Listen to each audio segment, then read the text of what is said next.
Hi, everyone. Joe Yudin here, owner of Touring Israel. Today, we're going to do episode 2 of our Bible study with tour guide and archaeologist Bena Mantel. Bena, how you Hey doing? guys, how is everyone? Good to see you again. So, last week we talked a little bit about creation.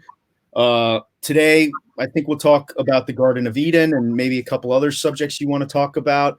So, let's go. Let's get with it. Where do we start?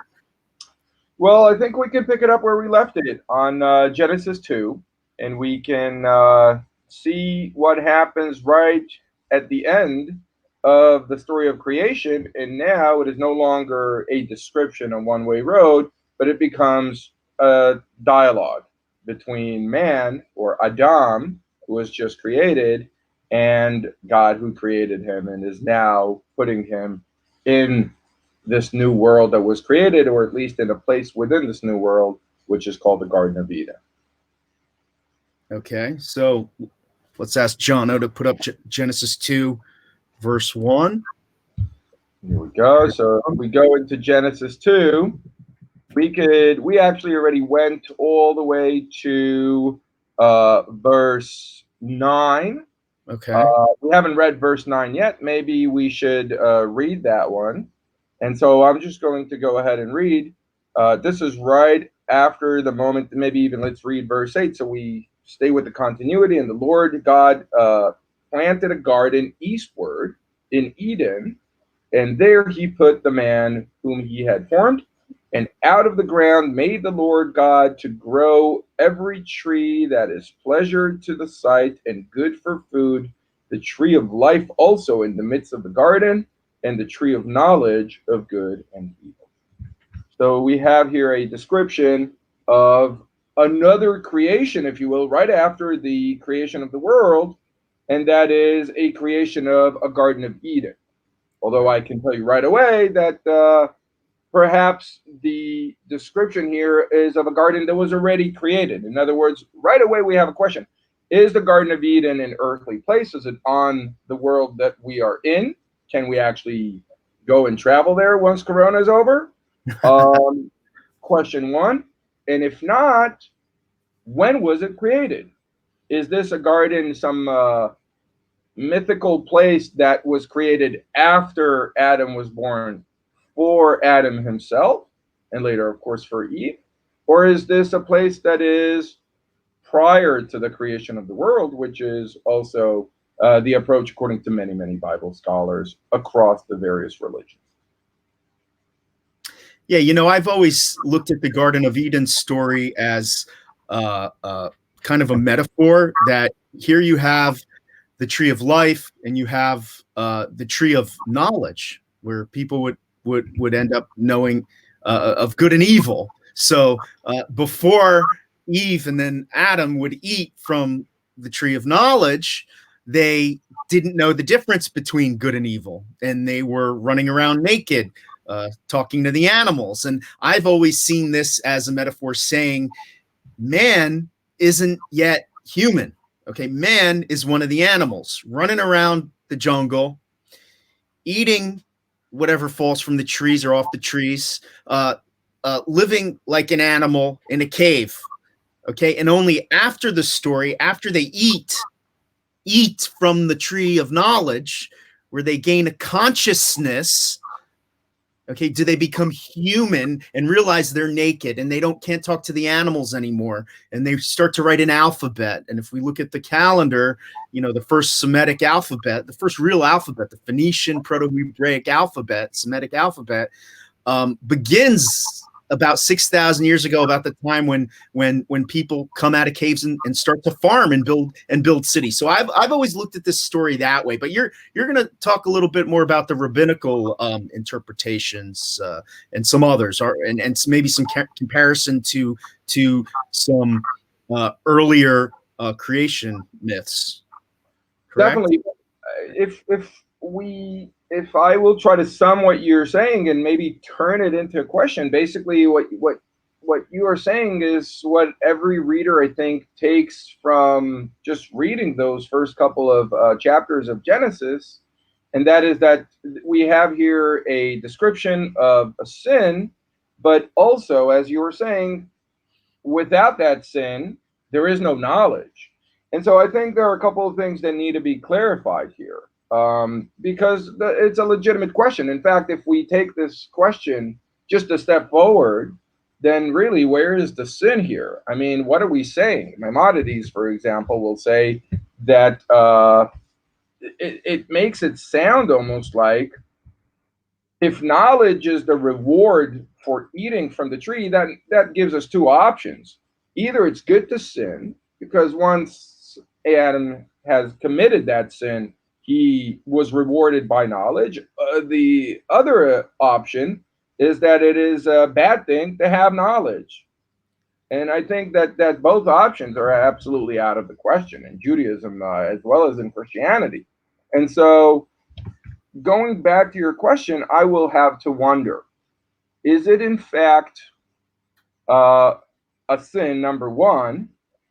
And also, was Adam at all without knowledge prior to eating from the tree?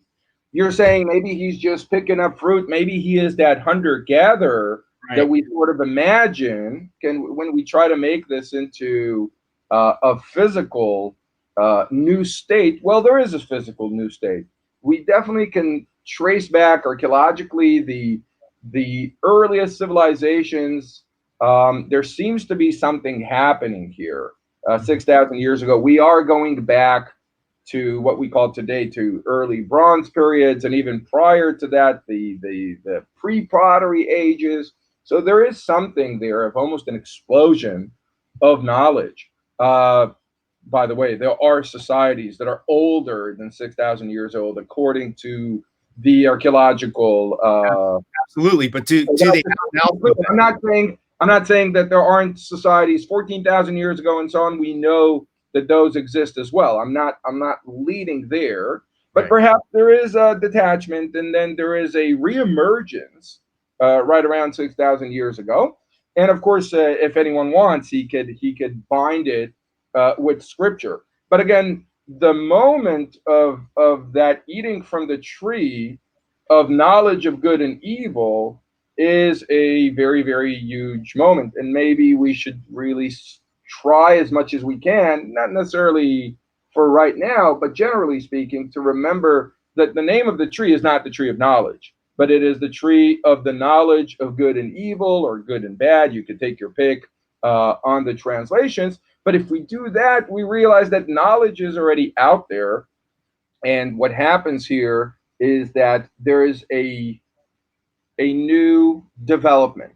And the question is this development something that is really building us forward into who we are today, or in fact taking us backward? And with the eating of the tree of knowledge of good and bad, maybe we lost something that was there before. And that's one of the main questions that, again, I think the scholars are asking themselves. Absolutely, and when Eve and Adam eat from the tree of knowledge, they're kicked out of Eden, and they become farmers and start to live in cities. And we find this in archaeology. We're about 6,000 years ago when they start to farm specifically wheat. They farmed before that, but when they start to farm specifically wheat, we cease to become hunter gatherers, and we start living in a society, and we start building abodes and school systems and water collection systems, and starting to have a codes of conduct. The word's escaping me right now, but social contracts. Right, we find in Mesopotamia with the Hammurabi codes and whatnot, and it's knowledge. So before we had it, when we were hunters and gatherers, and we had no real knowledge or social contract, we didn't know the difference between good and evil. We were like the animals. So what separates us from the animals is this consciousness of what is good and what is what is bad. Bad, evil. It's the same word in Hebrew. Right. So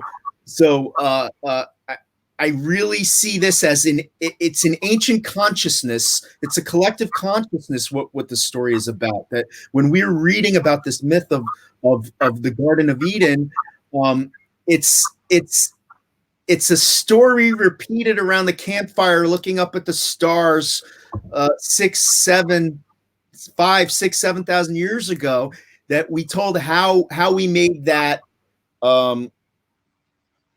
transfer from a godless, conscienceless people who were animals into a society of laws and morality. And that's how I've always looked at this story. Yeah, I think that's one of the things that are unique about it, that this story was right around the campfire thousands of years ago, and we still tell our children that story today in one shape or form. The story endured time. It was right in its own context at every period. So if what we have at a very plain level around the campfire was good for them then, I think what's phenomenal about the story is that it's still relevant today. So in the 13th century, Kabbalah scholars will take that story, and with their own context, they will try to give us a description of what is happening. And their idea of the sin, for example, will be different than the idea of Maimonides, which was just a little bit before them. And the Talmudic approach of the story of paradise is also one that is somewhat different. Even a Christian approach of the Garden of Eden offers more than one approach for it, including, for example, the one that is physical.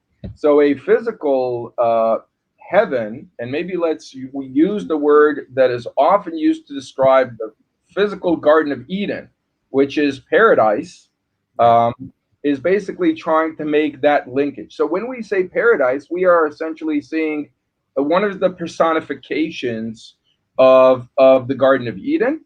And the word itself, by the way, is a word in Aramaic. It simply means a garden. Pardes in Hebrew is still a word that we use to describe a place where we will have an orchard. Usually, we think of the citrus family when we say Pardes in modern Hebrew today, but it doesn't only have to be that. And of course, the beauty of that word Pardes is that immediately the rabbis are jumping and saying, oh, you know what? It's also the initials of Pshat, Remez, Drash, and Sod, which are the four pillars that are holding, for example, the Torah. In other words, when someone will enter the Pardes, what he is doing here is he is entering the depth of the ways of God. And that's why the whole description and the first couple of chapters of the book of Genesis are often described as Maaseh Bereshit, the acts of Bereshit. And we already talked about that word Bereshit. It's not really in the beginning. It is, in fact, more on the timeline when the moment when God decided. It's almost like, and I should have said that last week when we spoke, but when you said in the beginning, what is that word, and so on, I could have said in a simple translation, when I decided to clean my room, right? Or when I decided to build my house, not necessarily meaning that there is a void before and so on. And maybe we can go more into that, but just to try to stay on course of the Pardes and the orchard and the tree. So this place that is described as an orchard is a place where there are a variety of trees or a variety of secrets that we can learn. It sounds like a place that is working two frequencies. There is the hidden frequency of what is happening in the Pardes, the ability perhaps even to transcend and to go to the moment before the sin. Because when we go back to Eden, we go back to the place that we were banished from. But then there's also a much more lower level story of Eden, which involves animals that can speak and fruits that can give you properties. Right. And Let's talk about that for a little bit. okay. Maybe we should take a look at that version about the snake. I mean, he's a big character in this story. What chapter and verse are we talking about here? Well, let's see. If we want to read the snake story, so what we should do is we should probably go to Genesis chapter 3 already. And let me just tell you exactly what verses we will want to look at. Hold on a moment. In fact, am I right? Is it chapter 3, verse? One moment. I'm sorry about that. Okay, so we go straight. Let's go straight to verse 1, because there are a couple of things there that are fascinating there, and I'm going to try to help with the translation as well. So if we look at verse 1, we can see that now the serpent was more subtle than any beast of the field which the Lord God has made. So there's a couple of things that we can take here. We have a serpent, we have a snake. He is created by God, make no mistakes. Already we can talk about the origin of temptation and sin, which is divine. It's not something that was created separately. In other words, there isn't another authority there that is out to get us and to make us sin. And the good and the evil are both a creation of God. But then there's something that is unfortunately lost in translation, and that is that now the serpent is Beha Nachash. Nachash in Hebrew is a serpent, is a snake. And then it says Haya Arum. So when someone is arum, it could mean two things. It could mean that he is more subtle, or I think it's almost downplaying what arum would mean, which is to be conniving, to conspire. That is to be arum. But of course, the other word is to be nude, naked, so, right? Naked, exactly. So the snake is not wearing any clothes. Guess what? None of the animals are wearing any clothes. Adam and Eve aren't wearing any clothes. And the first thing that Adam and Eve will realize once they eat from that fruit, again, whatever that fruit is that they are in fact not wearing any clothes. Right. I know there was an earlier translation, I think in the King James Bible, that the fruit of the tree of knowledge was an apple, which is an incorrect translation. It's just said the fruit of the tree of knowledge, and the Talmud later call it a pomegranate. So that's the best example of what that fruit is. Yeah, I think if I remember correctly, it's a lost in translation situation, going even earlier to the 4th century translation into Latin, where the word for fruit could also be used to simply say the word apple. And that was probably pun intended in the translator's work there. From that moment onwards, this will, like you said, happen. But as you've also said, we've got pomegranate, we've got carob, we've got the fig itself, which is, of course, very relevant later. And I believe also wheat. So maybe they simply ate wheat. Other commentators say that they, in fact, ate from the core of the tree itself, and it wasn't eating from any kind of fruit. The word that was used is the word peri. Or maybe the whole thing's just a metaphor for something. So wonderful. So now we want to examine a higher frequency, and in that higher frequency, we definitely can talk about something that is, like you said, we're not trying to talk about fruit, but I think that the fact that the snake is arum, and that Adam and Eve realized that they are erumim, that they are also without clothes, maybe offers another connection there, because the moment that we perhaps became like the snake, when we started to conspire, when we started to do all those horrible things, is the moment that we had from that peri, from that fruit. But it doesn't necessarily only try to talk at the frequency of Adam and Eve aren't wearing clothes. I think Maimonides, by the way, goes into this best. He just makes it very, very clear again. The question that he asked was a very clear question, I believe. But what he's offering there in his answer of what's actually happening, I'm just going to read to you a little bit from a wonderful mass of Maimonides called the Moreh Nevuchim, which is basically trying to help those who are embarrassed with the questions that the Bible is posing. And that is, again, we know that God is making Adam and Eve in his image. And then we also know that he is, again, commanding him. He says to them very clearly that you can eat from the tree of the garden, but you cannot eat from the tree of knowledge of good and bad. In other words, one rule. Don't eat from the tree. But remember, he knew they would eat from the tree. Oh, great. So when you know say, a couple don't things. do this to your child, your baby, of course they're going to do it. Maybe he wants him to. Maybe he wants him to have the lesson if I tell you to do something and you don't do it.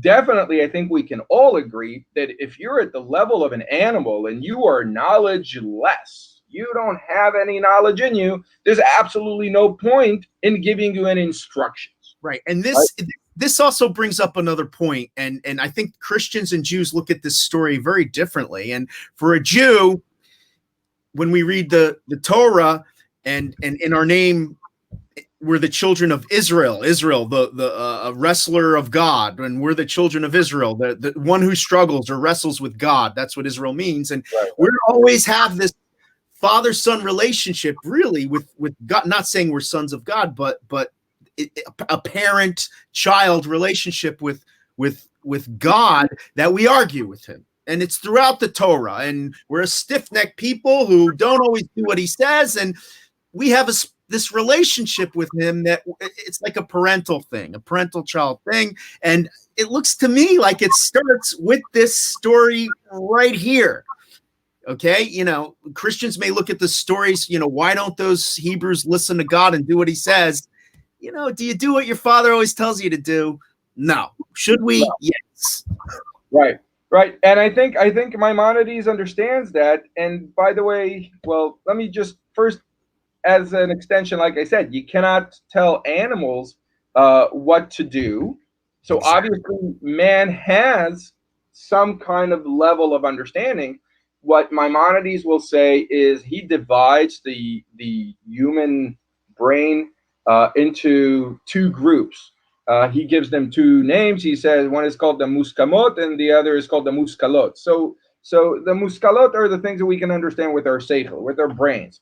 And there are actually, for example, Maimonides says that there are only two in the whole Bible. There are only two things that one can extrapolate with the powers of his own intelligentsia, and that is the fact that God is a single divinity, and that he does not share power, and so on. So there's one God, and he is one for all elements of the world that we can understand with our own brains. Just go out there and explore the world around you, and you will come to a conclusion that there is divinity and that it is a single divinity. But then he also says that, for example, decisions like wearing clothes, good and bad, are not divine. Okay, these are things that are, as we all know, they are also contextual and so on, right? So I don't know. You could take it to any level of question in your life, pro-life, pro-choice, right? This is something that two people will come to opposite conclusions using the same brain that God gave them. So Maimonides is saying when we ate from the tree of knowledge, good and bad, that's what happened to us. And he says before that, reason. exactly. But in the eyes of Maimonides, this isn't no longer divine reason. This is now earthly reason. In other words, we have definitely taken a step back when eating from the tree of knowledge of good and bad, because in the eyes of Maimonides, we had a single world, and that was a world of true and false. And we switched from a world of the sun is shining, there is a God, things I can definitely say happened, and things I can definitely say never happened, to a world of good and evil. And guess what? Good luck convincing a person that this is purely good or purely evil. And should we sometimes do bad things in order for good things to happen? In other words, the constant struggle, which is the human psyche, is a result, in the eyes of Maimonides, of that. By the way, other Jewish scholars will have a different approach altogether about this. This is about, again, the difference between understanding and the difference of what it is to judge. Maybe let's have a look at Christianity for a moment here as well, and try to see about the Pardes and Paradise here. So what we can do is maybe go for a moment to the New Testament. We can go to the second scroll or letter to the Corinthians, chapter 12, verse 2. And Jonah's just going to bring that up for a moment. So we want to have a look. And while he's bringing that up, I just want to say what we were talking about a second ago is that God is giving us a choice. Okay, it seems like he's giving us free will in that moment. You can choose not to eat the apple and everything will remain fine and you'll wander around this garden naked talk to the animals and that will be your existence. Or you will have knowledge, and good things will happen with knowledge. Great things will happen with knowledge, but also some bad things will happen with knowledge. And looking at it that way, to me, it seems natural that I'm thankful that Eve ate that piece of fruit and gained that knowledge. And we have a society where we make decisions and free will and build towards a goal-oriented society. I mean, it's a legitimate what-if question. Really, right? So here we are, we're in Corinthians 2. Yeah, so let's have a look at that real quick. So we are seeing Corinthians. Let me just open it again on my end here, and this time we're going to be looking at Second Corinthians chapter 12, verse 2. I'm just going to read from my New Testament here. I know a man in Christ who 14 years ago was caught up in the third heaven, whether it was in the body or out of body, I do not know. God knows. So we have here a description of Paul in this case, who is also taken to Pardes. So yeah, you weren't reading from the same version, I don't think. I'm sorry, I'm reading I might be doing that. So again, let's New International Version, which I think is a better translation. Here, the New International Version is translated from the original Greek without any, and you can see where it says was caught up in paradise and heard inexplicable things. Yeah. So we have a description of going back to paradise. This is right around the time that rabbis of the Talmud are going to visit the same Pardes, the same paradise. So this is again about, I think, returning to a higher stage of understanding, one that is, if you will, prior to the sin, and by being in that Pardes, maybe one has the ability to transcend above and maybe have a look at the world before the sin. So it happens to Paul. It happens to 4 great sages from the time of the Talmud. And this is the time. This is the time of the Talmud, and of course, this is happening at the same time. Right. Absolutely, and one of the 4 is Rabbi Akiva, the famous "Love thy neighbor as you love yourself," and so on. As a great rule of the Torah, he is the only one of the 4 who came out the same way he came in. In other words, peacefully. Of the other 4, there are 2 other sages, Ben Azai and Ben Zoma, who both ended up dying at the end of this experience. And the 4th is often called the Acher, the other one, Elisha ben Abuya, who is one of the sages who came out a sage, a great rabbi, but by the time he was out, he essentially had a completely new understanding of the world around him and the realities around him, which made him stop being a rabbi and become one of the most famous of Epicureans. In other words, a man who, due to his exposure, gave up religious life. So he took a completely different approach from going back into this Garden of Eden, into this paradise. So the world that we have today of do's and don'ts, of this is right and this is wrong, perhaps through a visit to the paradise, we are getting an entirely new perception of reality. And that's where I think I connect very much with what you said earlier. Maybe going back to the Garden of Eden, according to the stories of the Talmud here, offers and suggests that this is where we should be. And this is where we should be going back to. So if we start to summarize things, I think one of the big things we can take from the story of the Garden of Eden is the world that is described there is a world that is hard for us to comprehend, but it doesn't involve clothes. It doesn't involve eating animals, for example. It involves living together in harmony with the animals. Again, something that the prophets, Isaiah and so on, will see and visualize and vision in their end of days. So what we are offering here in the Garden of Eden is a full circle story. We started at Eden, something terrible happened that is, of course, only due to our actions, and we are to be blamed. But guess what? The worthy ones already took a journey to heaven even during their own lives. And one of these days, and that's the beauty of eschatology, is that the end of day branch of theology, and all theologies have eschatologies, and all the Abrahamic theologies have a version of going back to that beginning, going back to where we were. We want to go back to Eden. We want to be with the animals. We don't want to wear clothes, even if right now this feels like this will perhaps reflect badly on us. But the whole idea of good and bad is only due to that primal sin. Right. Interesting. Well, I think we should stop there. I mean, there's so much more to talk about. Of course, there are 70 different ways to look at this story, and we've only touched on a couple of them. But next week is Shavuot, which is one of the 3 pilgrimages in the Hebrew Bible, right? Passover, Sukkot, and Shavuot. And it's traditional on Shavuot to talk about and to read from the scroll of Ruth. So next week, tune in on the weekend, and we'll talk about Ruth. Bena Mantel, tour guide, thank you so much. It's been a pleasure. Shout out to thank you. Shout out to John O'Rose, our traveler, and Wendy Perrin, Israel specialist. There he is. Thank you. And Shabbat Shalom, everyone. Have a great Sabbath and a good weekend. Shabbat Shalom. We'll see you all next week.